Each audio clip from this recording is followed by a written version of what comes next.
Never watch the television. Never watch the television. It's the greatest scientific indoctrination tool ever devised. Haven't you figured that out? It's changed the whole culture of nations, not just one nation. Why do you think it was mandatory that everybody in Britain have access to televisions by the government?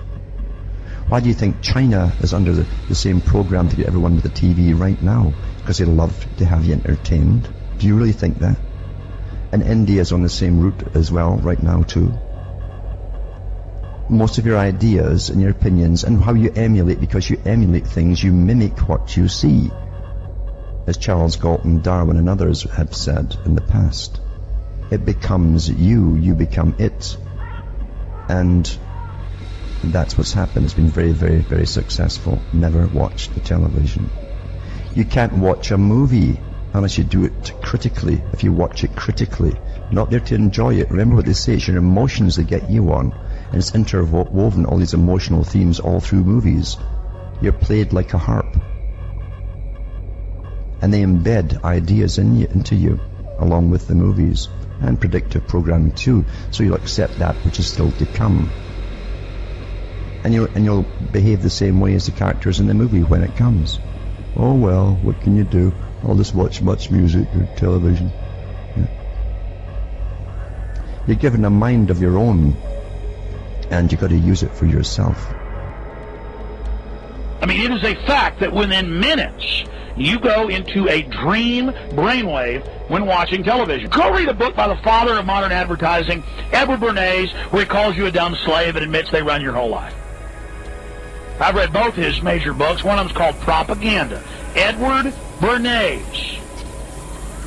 The conscious and intelligent manipulation of the organized habits and opinions of the masses is an important element in democratic society. Those who manipulate this unseen mechanism of society constitute an invisible government, which is the true ruling power of our country. We are governed. Our minds are molded, our tastes are formed, our ideas suggested, largely by men we've never heard of. This is a logical result of the way in which our democratic society is organized. Now I also mentioned too that a fellow that has been in touch with me for an awful long time, his brother was in the CIA, or is in the CIA. He will never talk about the CIA to him. He'll never give anything away whatsoever. He said one bit of advice. He said, mind control is one of the tools that they use. How they get you in the condition to be controlled is by using certain signs and symbols, frequencies, tones, colors, shapes, numbers that they hide subconsciously in the frequency of the music and in the 23rd frame, I believe, on TVs and the movies. Look at the movie-going experience. We go in and we buy butter, popcorn, and Coke. You're actually buying cocaine, and you're buying this chemical called popcorn. Why do I call it a chemical? That butter is not really butter. But when you put it on the popcorn and you put it in the microwave, it becomes a chemical that lulls your subconscious mind to sleep. It's a very simple equation here. They control by controlling the information that people receive. If we are going to, and we are in the process of dismantling this, then alternative information that tells the truth about the movie and exposes it needs to get out there. Now, everyone has got a map. Everyone. And everyone's got a voice box, or virtually everyone. And therefore we can articulate and pass this on. And so, it's ridiculous to say there's nothing we can do. We can get onto radio phone-ins, on radio shows that don't talk about this, and bring those issues into the debate. I think they've realized that there is a challenge coming here, and people are, in increasingly vast numbers, are so open to this. I tell you what it is. This is why it's so important to communicate this stuff. Is the number of people who come across this information that didn't know it existed, and they go, do you know, I thought that was going on. I've always thought that, but they haven't talked about it. And then they realized that their friends thought like that too, but they haven't talked about it either. We need to start communicating this, and then we'll realize just how many people out there are actually of like mind. Plato, in his Republic, talks about the culture industry of his own day, and how it was essential not only for maintaining control over the people by the elite, but that they had to control everything that was given to the public. In other words, anything the public saw in drama on stage was authorized. Not only was it authorized, in ancient Greece, traveling troops of players would come into the cities and do the rounds, and it was compulsory to attend. Everyone, even the slaves, had to attend at least one performance. Because just like today, they had their agenda and their schedule and their upgrading of the system.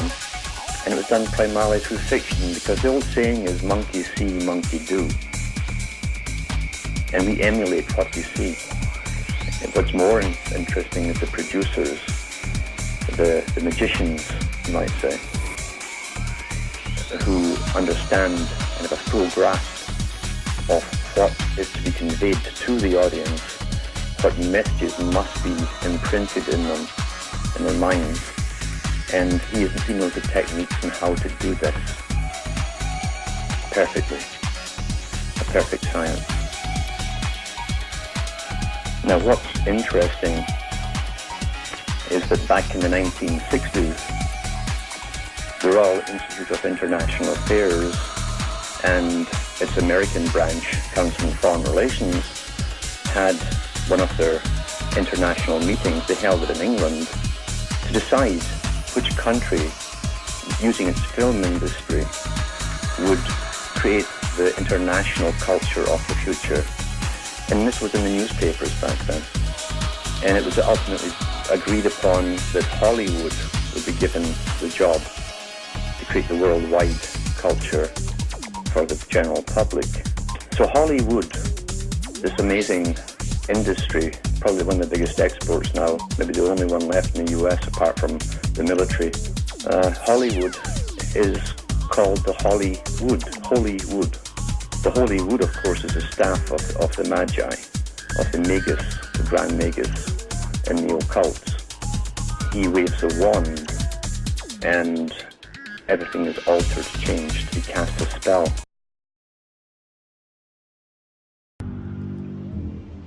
Some movies will show you the understanding within Hollywood, at least in the director's part. Many of the actors don't even understand it themselves, but the directors and producers certainly do.